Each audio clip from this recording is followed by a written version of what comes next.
to Real Estate and Beyond, and today's guest is Tim Diesel with F.I. Coldwell Banker. Welcome. Thank you. Thank you for having me. It's so lovely to have you. We met at an event recently, and you were speaking at the event about commercial real estate. And I find that a fascinating topic. So thank you for coming, and I got all kinds of questions lined up for you on commercial real estate. Excellent. Let's get started. All right. So my first question is, how did you get into commercial real estate? So I got into commercial real estate because I wanted to grow quickly. And I owned a ton of single family homes, about 38 of them. And you just can't grow your wealth fast enough if you own single family homes. So I got into commercial real estate. I bought my first apartment building. How many doors? 20. This was 20. like in 2006. This was a while ago.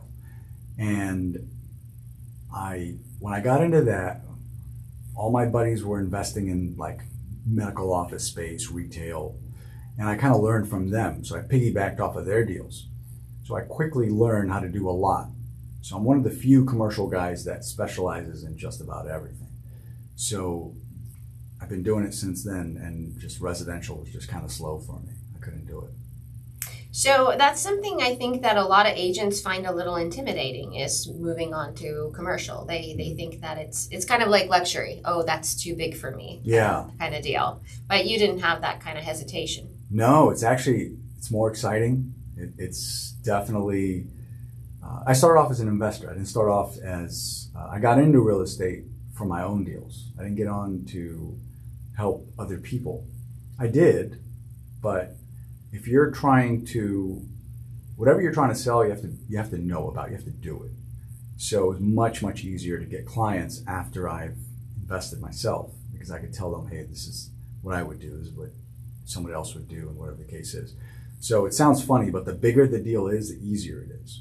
So you're not the first person to actually say that. There's two things that people who do commercial always say. Number one is the bigger the better, and it's not any more difficult. And number two is money is never the issue. Can you elaborate on that? Yeah. So if you go into a bank, like let's say you go into Chase Bank, they probably won't even give you a residential loan. And if they give you a commercial loan, it's got to be over $10 million. Now, if you have a $10 million commercial deal, it's not a huge deal. You're going to find a bank to give you a loan for it. If you have a small deal, a lot of banks don't like those deals. They're just too small. The margins aren't enough. They can't do a lot. Getting financing for the larger deal is actually much, much easier. Now, if you have a really good deal, and let's just call it $1 million, if it's a really good deal and you know you can double the value, getting the money is not a problem, because you can make a couple phone calls and before you know it, somebody wants to get in. Nobody wants to get in on a $100,000 residential property and we're going to make 30 grand. No. Who's interested? Like, get out of here. No. They want the big stuff. That's right. That's how they do it. Right. Yeah. And so I think that's kind of the interesting dynamic, is that people are intimidated by the numbers, but it is actually easier if the numbers are big. Oh yeah, it's much easier. It's the same paperwork. The process is the same.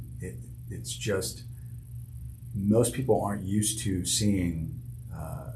Think about it. Most people, the average person in America, their largest asset is their home.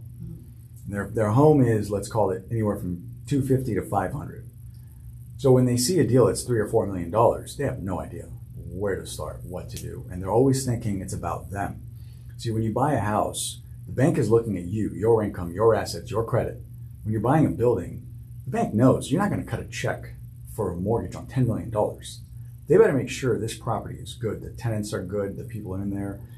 It's all about the property. They'll check if you're not like a felon or something. They're going to check, like, do you have bankruptcy? Oh, I'm out. Oh. Yeah, so they're going to do that kind of check, but your credit has to be decent. So they're not looking for 720. And when they look at the deal, sometimes they might ask you to bring in a partner. Maybe your credit is not the best, but they're more concerned about the asset.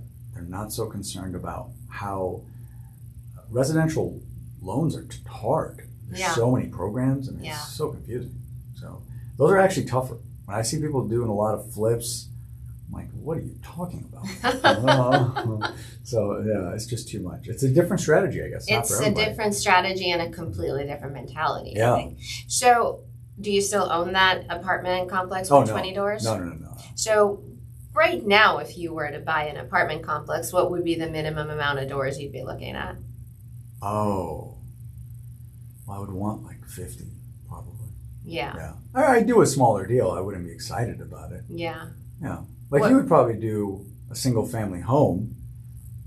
I mean, that's not exciting. No. Like, yeah. I mean, I do it like to help somebody out. I wouldn't go looking for it. It's got to fall in my lap and someone's got to need a favor or something. I'm like, there's no way I'd do that deal. Yeah. No, because it's the same amount of work. You got to put, everything is management. First you got to plan your exit. So whatever you get into, you got to figure out how am I getting out of this thing. So if it's a bad deal, you can't sell it. And I know that. So I won't touch anything unless there's a way out. Then you got to find your management. Who's going to be your project manager? Who's going to be your property manager? How are you going to make money?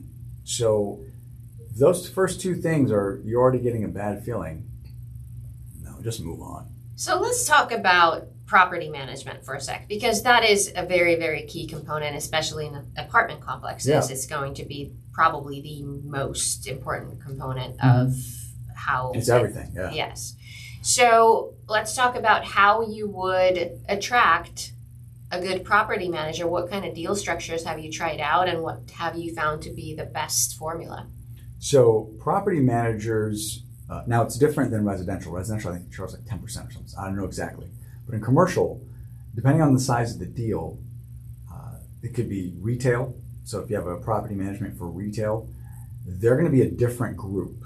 Now, if you have a residential property manager, like someone doing 50 units or 100 units, let's call it, usually you'd have someone on staff. Like you have salary of some kind, someone's light goes out, whatever the case is. You got to have someone there. And you got to have like a leasing team, right? So where new people come in, they give them tours. You've seen these before. Yes. So you wouldn't have that on a big Home Depot type shopping center. That wouldn't make sense. So the property management structure is different.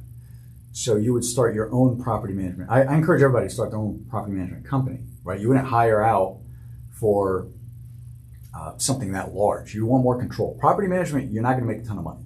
Whoever thinks they have a property management company and they're going to be millionaires, no. You have to have a lot. You have to have a lot of property. You become a property manager to control everything. You want to control the tenants. You want to control the cash that's coming in. You want to control the problems. That's what it's about.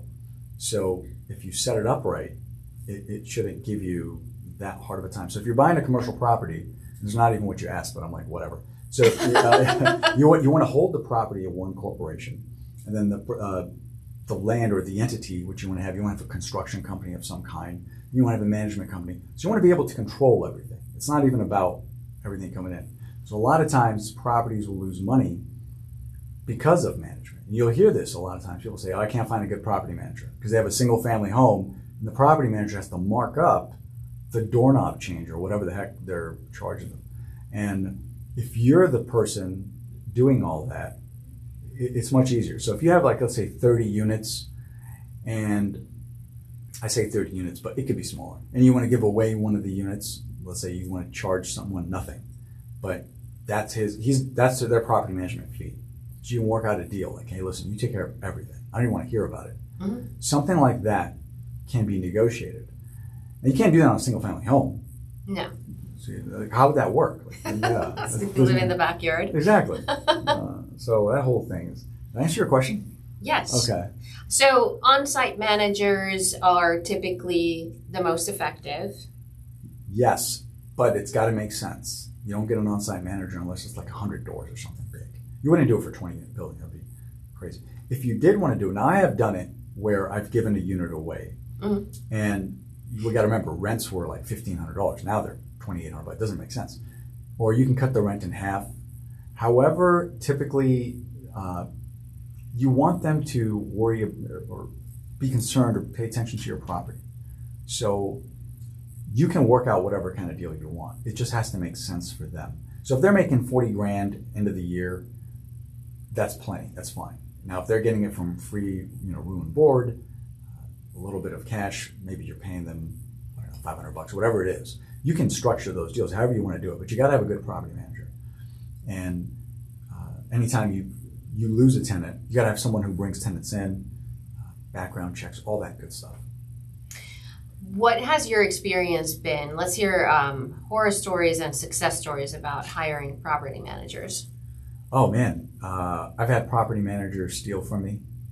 I've had them where they take the rents. I've had them put in people in property, and I didn't even know there was someone in the unit. I thought it was vacant. And Pocketed the cash. Mm-hmm. Yeah, there's been all kinds of. So it's not a science. It's gonna happen. So I mean, count on it. But so you got to pay attention. Yeah, after a while, and it's. I tell everybody, like, I'm no better than any one of you. I just do it so much that you just pick it up. So you kind of see through someone's habits. It's kind of like if you're hiring someone for a job. Mm-hmm. Some people interview well. Like everybody knows, like, a thing. They interview well, but when they start work, you're like, who is this guy? Right. So it's the same thing. Property manager, like, you got to stay on them, but after a while, you're not really on them that much, and it just kind of depends on what you're doing with the property. So I don't buy property that's a Class A ready to go. I usually buy property that needs some work to it, so I have to create value of some kind. Mm-hmm. So most of the time, it's not fully. Let's say it's not fully occupied. It's maybe 20%, 30%, and there is some kind of financial distress or physical distress. There's got to be some kind of value I can add. I don't want to rebuild the whole thing, ground up development. That's not what we're talking about. So there's got to be value in it for you. Now, if you are looking at, and I don't mean to make the comparison, but I want to illustrate an example. So if you find a house that's $400,000, and you're going to buy this house $400,000, you're going to put $50,000 into it, and you're going to sell it for $550,000, you're going to make $100,000. That's fantastic. But you got to get hard money, unless you're using your own cash. No bank's going to finance that. So you got to get private financing of some kind. You're going to have to pay a loan. Let's say 3 to 6 months. You're paying hard money points, which are very expensive. And then if you sell it, now if it's a market like now, where property is stale and it's sitting on the market for a while, that's a real big risk. Mm-hmm. That process is way more stressful than buying a commercial property. Just like it'd keep me up at night. Yeah. So when you buy a property, the pool of tenants, I mean, somebody's looking for a 2-bedroom. Right. If they don't pay $2,500, they'll pay $22,000, or you can get someone in there. They're not all bad. I mean, that's easy. It's much. It's harder to get like more commercial. Like I tell everybody, stay away from office. Office space is tough. You got to be a little more know what you're doing. Warehouse. Industrial space is tough just because some of them have one tenant. Mm-hmm. So if you have a warehouse and it's only one tenant and you lose that tenant, unless you know what you're doing, you're going to be vacant on that property. Retail, I like retail a lot. Retail is where you can make the most money. Oh. Absolutely. I mean, it's just hands down. And it's not really that hard to do. And I think you heard about this example. I tell everybody this example and they think I'm crazy.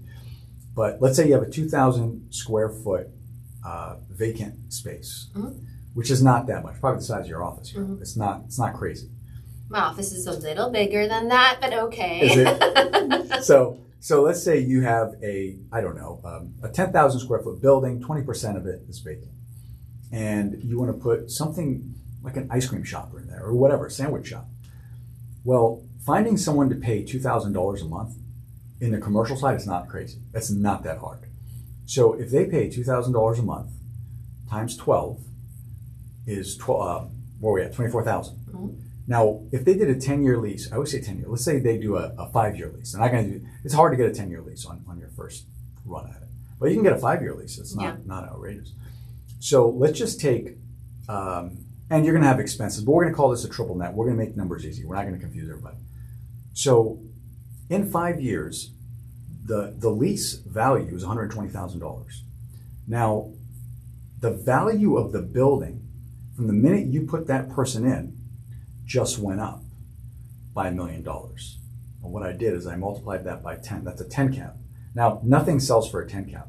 It's actually more. It's like $1.5 million, but I don't want to do that. You just raised the value of that building $1 million just by getting one tenant. How in the world are you flipping property making that much more money? You're not. No, you think you are because you don't know how to really create value. People don't get into commercial real estate. I did a survey on this. You'd be excited. People don't get into commercial real estate because they're too intimidated. And when they do get into commercial real estate, they get into apartments because that's all they know. But the truth is, apartments, very management intensive, so tough. And I've managed a lot of properties. I don't like managing. If you do a retail space, there is no management. Right. So if your tenant is... Only if there's like a bigger problem with the building, right? Yeah, but if it's like, I don't know, if your tenant is Cold Stone Ice Cream or something, we're talking about that. They take care of all their stuff. If their toilet's clogged up or something, they're not going to call you. Right. No. So, I mean... At 4 a.m.? That's what I'm saying. So if you structure it right, it's almost silly. Like and then everybody's going after the same thing. You don't want to do what everybody else is doing. Then it's ludicrous. Just, let them... And I share all this stuff. I have all this stuff out there for free. I know. I've written books about this. I'm like, nobody ever does it. But, okay. So if somebody were interested in getting into commercial investing, and you would encourage them to be looking at retail, what size of a building do you think is good for a starter? Or is that the same concept where bigger is better? No. 10, 15,000. You don't have to go crazy. 10,000 square feet, 15,000 square feet. You don't have to go nuts. I mean, if it's really big, it's more exciting. But don't intimidate yourself. And especially what's going to be coming up next year with all these loans coming due. I've waited for this moment for like 14 years. It's been a while. So a lot of us are, so you can usually tell how people react. If somebody's giving you a conversation and they're kind of doom and gloom, things are slow, things are happening, that's the opposite. You need people who are excited about what's coming. And those are the guys that really know what they're doing. And I can spot them now usually when they're talking about their properties and stuff. I was like, oh yeah, he's a pro.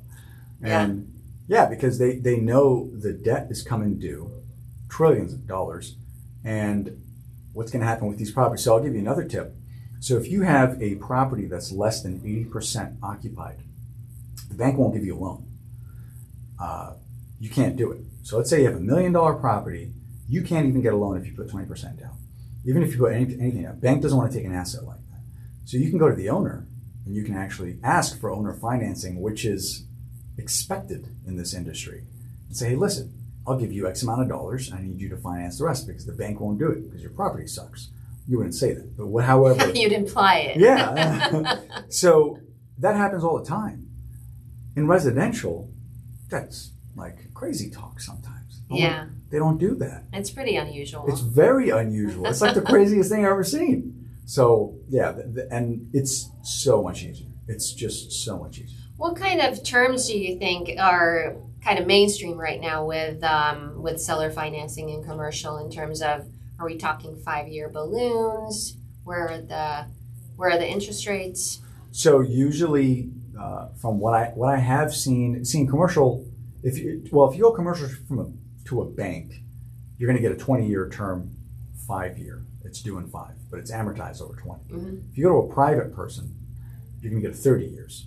They'll do 30, same thing, probably 5, 7. Very rare you can get a 10, but not to say it's impossible. It's only because people that sell commercial real estate, they're in their 50s. Mm-hmm. And they're kind of, that's when they start. So if they owned it for 10 years, they're already 60 years old. They're moving in there, they don't want to hold a note for another 10 years. Maybe 80, So that's why. They want to go on a cruise. Yeah, so 3 to 5 years usually is not uncommon. And they already know the cash flow of the property. They've owned it. So if the property's been making $10,000 a month and you're asking for $5,000 in financing, it's like, well, dude, you've been doing this. So it's not a tough sell. It really isn't. If you structure it right, it's better for them too in terms of taxes. I'm not a tax person, but I educate them on that. Because if you get all the money at once, you got to pay tax on it. Right. But if you get the money gradually, you only pay tax on what you collect. Right. And it's so advantageous. It's actually really easier. You only need to do like one commercial deal. You don't need to do a ton of them. You need to flip. You can't flip one property a year. It's impossible. Let's talk a little bit about terminology here. So you've thrown around phrases like triple net, cap rate, and those are partially the things that people find intimidating. You're right. And you know what? Actually, you're right. All right, so cap rate is capitalization rate. That's the rate of return of the property, not what the investor wants. The property. That's the rate of return. You're going to hear misnomers about this all the time. And probably somebody listening to this is probably going to email you and say, what the hell is this guy talking about? Now, triple net does not mean the tenant pays for everything. It means they pay for three things: taxes, maintenance, and insurance. That's why it's triple net. There's single net, there's double net, there's triple net. Now, if you have an Amazon in there, it's an absolute net. That means they pay for everything. The gravel in the parking lot, they pay for that. So a triple net does not cover that. So you got to be very, very clear. So a lot of brokers out there, they're not doing this right, and they're messing this up for everybody because they think triple net, it doesn't mean they pay everything. So you got to be very careful on your leases. So the first time you do it, though, you're going to have an attorney or some professional helping you with this. I hope you don't roll the dice and try to figure it out. That'd be crazy. Well, I mean, Google. I know, right? Yeah. So I wouldn't do that. But did that explain it? Yes. Okay. And as far as finding deals, I think that is kind of the key to success in commercial. How do you find the deals? So it depends on what you're looking for. And there are a couple different ways. There is no commercial MLS. That's the funny part. There's LoopNet and Crexy and there's online. But unfortunately, by the time they go online, those deals aren't good anymore. Because when someone gets a listing, they're going to take that to their top flight clients. Like, they're going to take that to the big boys. They're not going to give that to put that online. They're having a tough time. If it's a good deal, it's going to sell. So the interesting part in residential, you don't have that. So the term pocket listing actually came from commercial, right? Because in commercial, you can't have a pocket listing residential.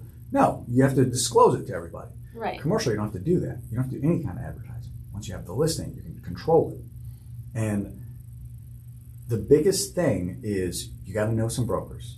Most people don't know a commercial real estate broker, and then they're looking for deals. I mean, that's tough. So if you're looking for, I don't know, let's say you're looking for apartments, you should have a few apartment guys that you're talking to. And I mean a handful, I don't mean like 30. A few apartment guys.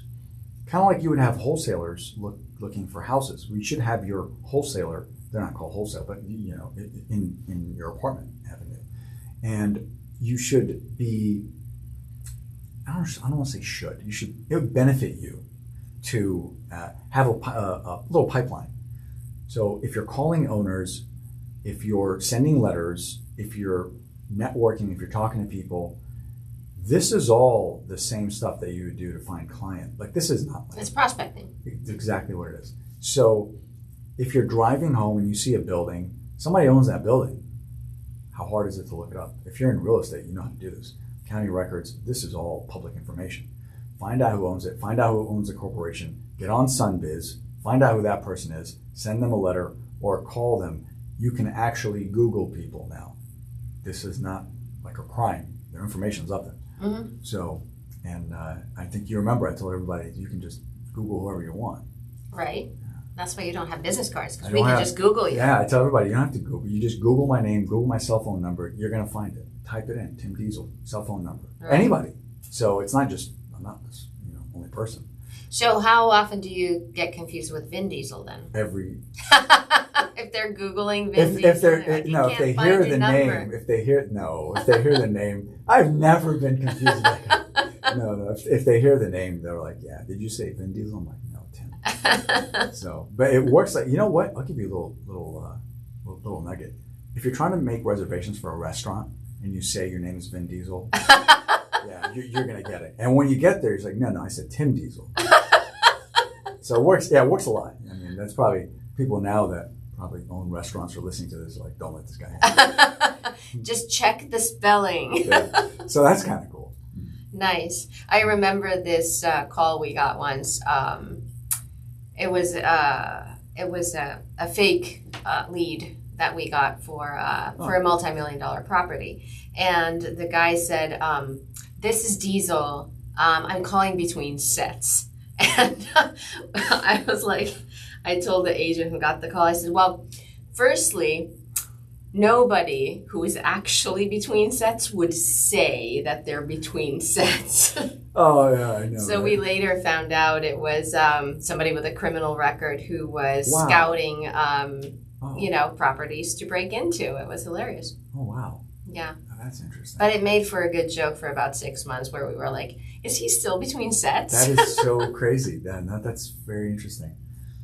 Yeah, so it's It's really not that hard to get started. If you want to get started, it's not so much as an investor, even as an agent. It's not. I wouldn't recommend doing both. People ask me that question all the time. Can you do residential and commercial? I wouldn't focus on it all the way. It's kind of like somebody who's a realtor and they have a full-time job. I haven't seen it. I haven't seen those. I mean, there are success stories for sure. It's just harder. You're only putting a few hours a day when you should be putting 8 hours a day looking for property and looking for clients. Well, it's like that with any sort of specialization, really, on a business where you're trying to be something for everybody. It's a lot harder than just focusing on something and doing that well. Yeah. So it really only take to get your first listing. It only should take 30 days in a commercial lease. I would not go after like a big building. You wouldn't know what the hell you're doing. But getting a commercial lease, the spaces I told you about, I think I've told you, I've mentioned how easy it is to find these places. You're just driving around, it'll say for lease. Call that person because that is not the owner. That is, I apologize, that is the owner. That is not a property management company. Property management companies don't do that. And ask the owner, it's like, hey, can I see the space? I'm interested in leasing it for you. I'm interested in working with you. So it's kind of like a for sale by owner situation in But residential. there is no MLS for commercial. Right. They're doing the same thing everybody else. They're putting it on LoopNet, which nobody looks on LoopNet. I mean, rare, or Crexy or whatever the website is you're using. It doesn't even matter. They're limited. They're not going to have the same horsepower that you would have because you're talking to a lot of other commercial brokers and you're doing all the things you're supposed to be doing. So it's really all about connections. It's not crazy. Well, let's talk about how to make those connections. Okay. Because in the commercial space, I think that's one of the hurdles is where do you start? How do you start networking? How do you start making those connections? So I'll give you a couple things that just come to the top of my head here. If you're a social media person and, I don't know, you're on Facebook every day or something. Let's say you're on LinkedIn.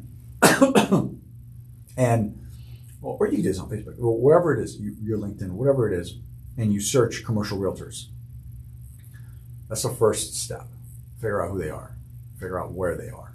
So if you live in Tampa, they're in Tampa. If you live in Clearwater, wherever, get a handful, 3 of them, whatever. These people post about where they go, what events they are at, what groups they're associated with. Go there. I mean, it's so simple. Go there and mingle. Yeah. It's like, hey, and it's not, you're not going over there saying, hey, I'm the commercial specialist. You're saying, look, I just want to get started. They will help you. No one's going to, it's a small, I mean, there's probably, let's say for every, and I haven't done this statistic, but for every 100 realtors, probably 1/10 of the size are in commercial. I have found. There's not. So it's a small group, but you can find these people. They're not hidden. Right. So definitely, so commercial lenders, they work with commercial brokers. ICSC, that happens in Vegas every year. I wouldn't recommend you go to that, but there's other big conventions like that. So there's other commercial brokerage events, commercial broker events of some kind. Commercial lenders are get involved or whatever it is, and they're not very hard to do. Just people don't search them out.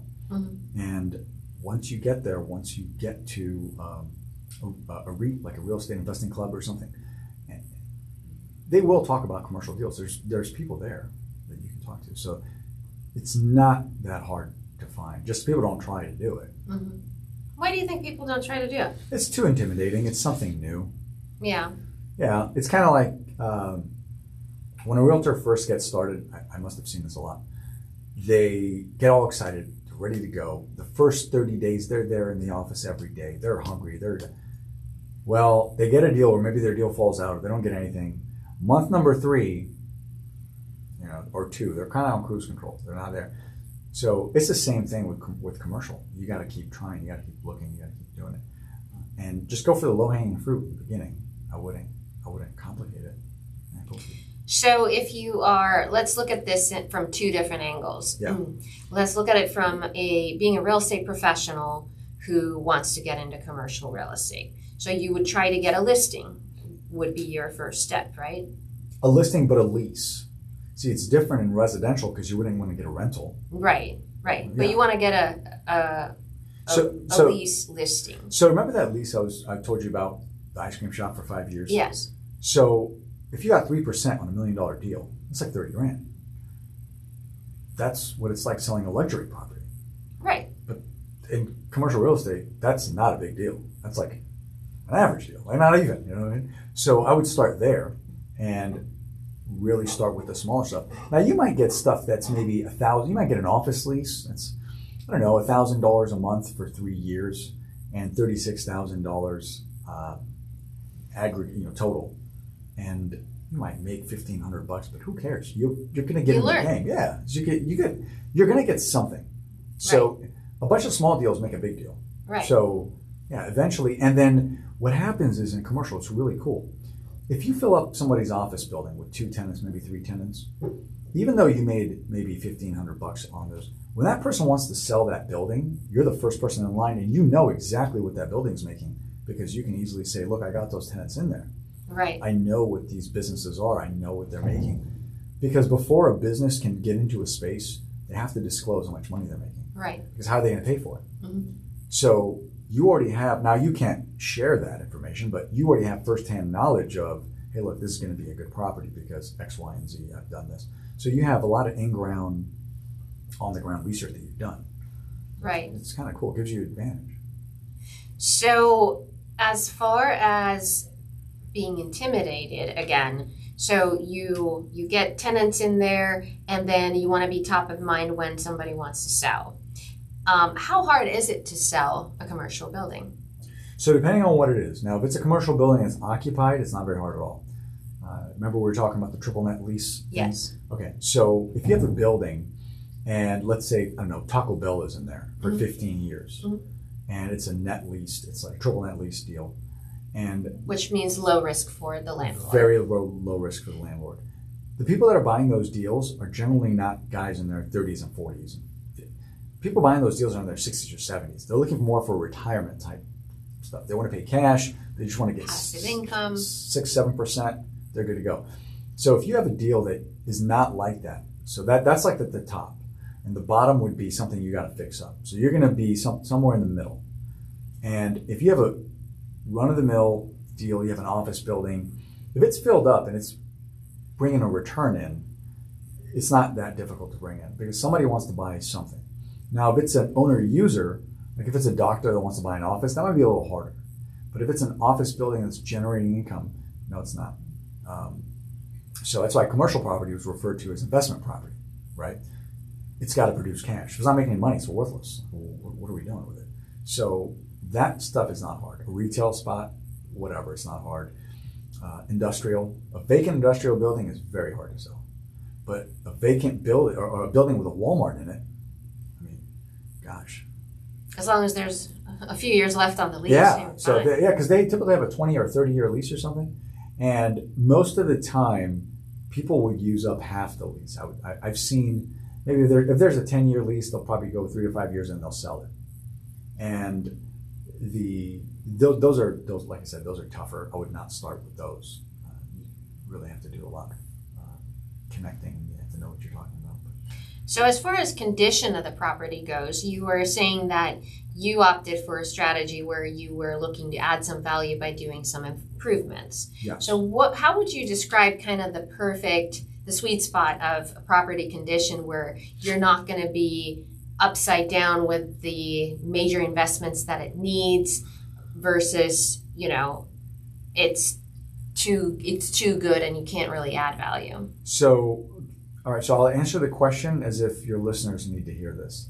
I like property that's terrible. I want it in horrible shape. I want the books array. I want no tenants in there. I want it as bad as it can possibly be because I want the best deal I can get on it. I'm not recommending that for anybody. Your deal needs to have some cash flow. You do not want to buy a negative cash flow deal. That's crazy. So you're looking for a deal that has some vacancy. And let's use 25%. So everybody has a good, where to look at. So if it's 10% vacant, you're not going to get a great deal on it. If it's 5%, you're not really going to get a deal at all. And if it's 25%, that's where something can be done. And if it's physically in bad shape, It just depends. Is it physically like it just needs a new facial structure, a little bit of paint, or do we have to redo everything and add laundry units and all the? That's kind of where I would tell people, that's not what you want to do. It's not hard. If you're a contractor or something, then that's probably what you do. But don't take on too much. It should not be too much or too crazy. And it's easier to bring in someone to help you because there's just so much juice in the deal. And they're very easy. I don't want to say very easy. They're easier to get done. Easier to get done. So we were talking about you being a realtor, getting into commercial real estate, getting connected. How about, and you were kind of saying this earlier, you want to choose one or the other. You want to be an investor or you want to be the real estate professional? Yes. So that is very important. So let's assume you're not being the investor. Let's assume you're going after clients. That's a whole different strategy. You're going after individuals to sell their property. Now the other way, you're looking for property. That's a different marketing plan altogether. You're looking for property that's in bad shape. Well, if you're looking for clients, you don't want property that's in bad shape. No, you want the good ones. Yeah, it's going to be hard to sell. So you have to be really, really careful who you're networking with, people are unloading property all the time. And it's in the millions, $2, $3, $4 million. That is not a huge property. $4 million property in commercial is it's small. It's pretty small. A bank would not even, I don't even know if some banks would go to loan committee for that. That's somebody could approve that at their desk. I don't know if that's true, but I'm just saying it's not that big. So, but just if you really focus on one thing, it's very hard. It's very hard for you not to make it. It just doesn't make sense. If you're doing what you're supposed to do every day, whether it's, calling, whether it's going to meet people, door knocking doesn't really exist in commercial, but you're going to just run into the tenants. The equivalent of going to meet where the owners are. So the owners a lot of times go to the apartment association groups. They go to these. They go to a lot of these things because they own these buildings and they own these. So they do something. Where are they? So if you're associating with them, they're going to give you a shot. They're not going to give you probably one. They're going to give you a beginning one. So they'll give you something to start off with, I'm sure. Now in the beginning, you might also, look, if you are, now I don't know if you probably, it would be different because I know most of your listeners are residential, but if you were to mix this up a little bit, let's say you were to take everything I said, take my advice, and you were to find that one vacant unit, and you were to call that owner, and you were to say, look, I'll advertise this thing for you, I'll get it up and going, and you don't have to pay me anything. You only have to pay the other broker. So if you didn't get a commission for that, and let's just call it 3%, it's more than that, it's like 10% in commercial, but let's just say 3%, and you were able to get someone to fill the space in, and you didn't make any money. Well, if you think about it, how much money would you going to spend on marketing? How much time were you going to spend on trying to find a deal? You're basically going to somebody. You're saying, look, I'll do your deal for free. I'm not going to charge you anything. A lot more better marketing than you're doing, So it's not very hard to get. You can get that client in 30 days. Just go out there and talk to people. It's not very hard. There's a lot of vacant space out there. And there's going to be a lot more vacant spaces because a lot of businesses are going to run into trouble. A lot of property are just not going to. It's just not going to work. This is a really good opportunity for people coming up. It's going to be insane. Well, and so if let's say you use that strategy and you go to an owner and say, hey, listen, I'm going to do this for free for you. All you have to do is pay the tenant's broker. Yeah. And they say, okay, what's next? How do you advertise it? Okay, so think of the same way you would advertise a residential property. You're going to take pictures, you're going to description, same exact thing, right? And for argument's sake, you're going to put it on LoopNet. You're correct. So you're going to do the same exact thing. Now in commercial, it's a little bit different. You're not waiting for the buyer or the buyers to come to you. You're going to get them. So you need to find businesses that would make good use of this space. So you would kind of do a reverse thing. Mm-hmm. And if it is an ice cream shop, for example, do you know any ice cream owners? Do you know any companies that are looking to branch out? You're kind of doing that work. You're not going to just put it up there. Right. You're actually going to go after those tenants. Right. People looking to move or whatever the case is.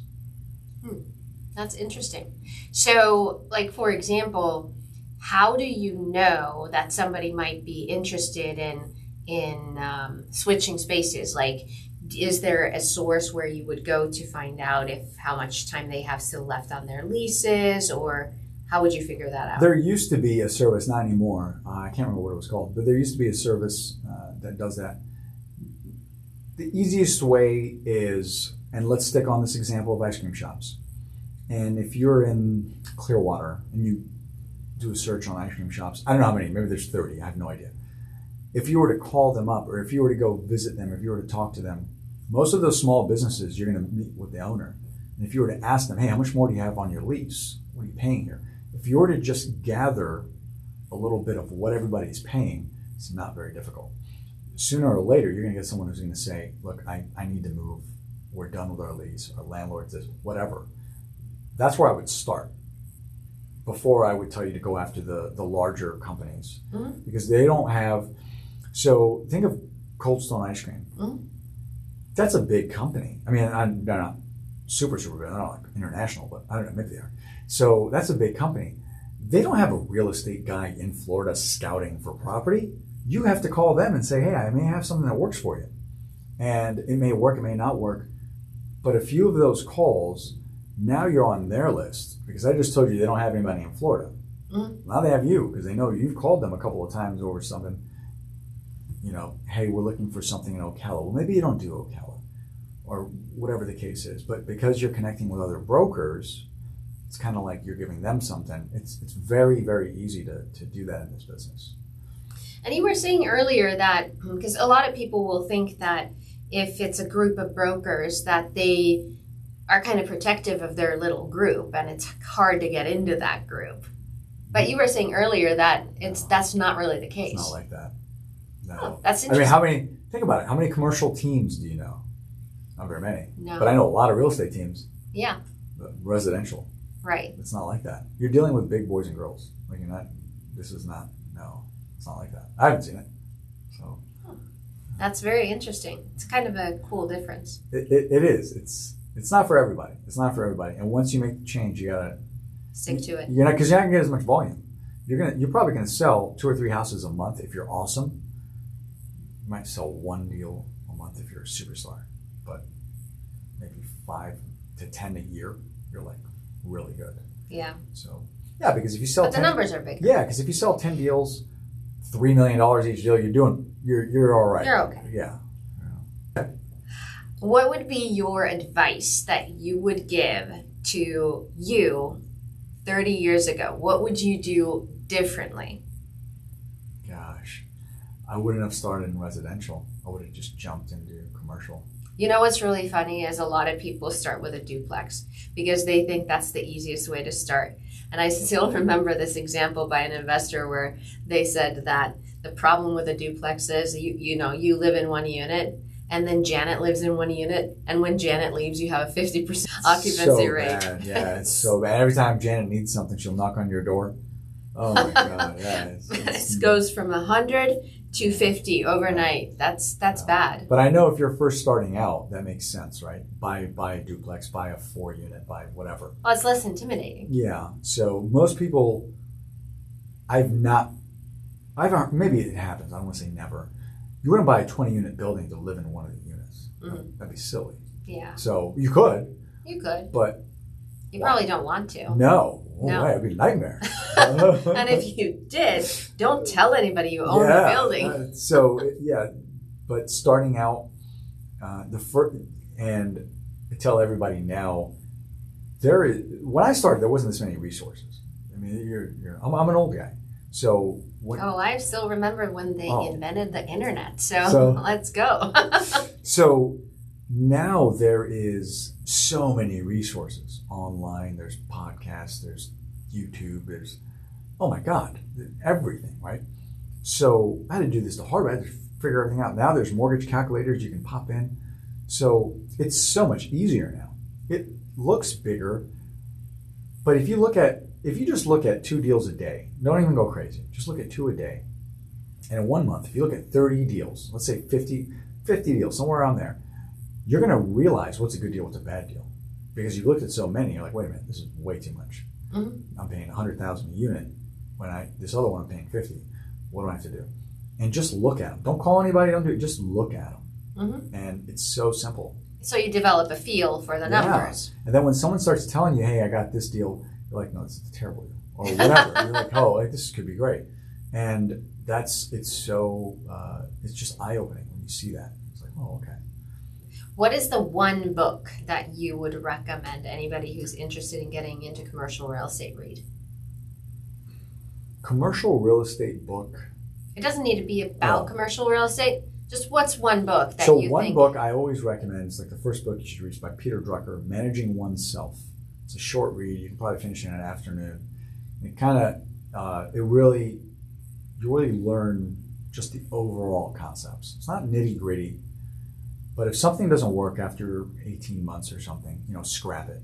And you just, and if you haven't heard, I'm sure you heard Peter Drucker. It's like, this guy really is the godfather of business. And simplify everything you're doing. Because if it's too complicated, you're not going to do it. And whoever you're giving directions to is not going to do it. It's just, you're going to get over it. So this is not a hard business. Like there's people that do commercial real estate are not like PhD guys. No, they might have CCIM. And if they have that tag, so what is it?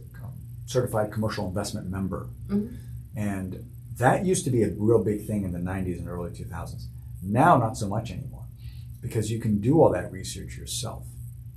And there's still a good group. They're still sharp guys. It's just, you don't need that. You don't need what you needed. It's easier now. Because the resources are available everything to everybody. Oh my God, everything is there. You can probably put in ChatGPT, what should I be looking for or something, I don't know, something crazy like that. So it's just so much easier. And if a deal intimidates you, maybe it's 2 million, start off with 1 million. If you don't like that, start off with 500,000. Start off with whatever, you can make anything work. Just get started. Yeah, whatever you want to do, just do something. I like that. Yeah. All right. Well, thank you so much for joining me today, Tim Diesel. It was a pleasure having you. I hope that we can connect again soon and talk more about commercial real estate. Thank you. Appreciate it. Thanks.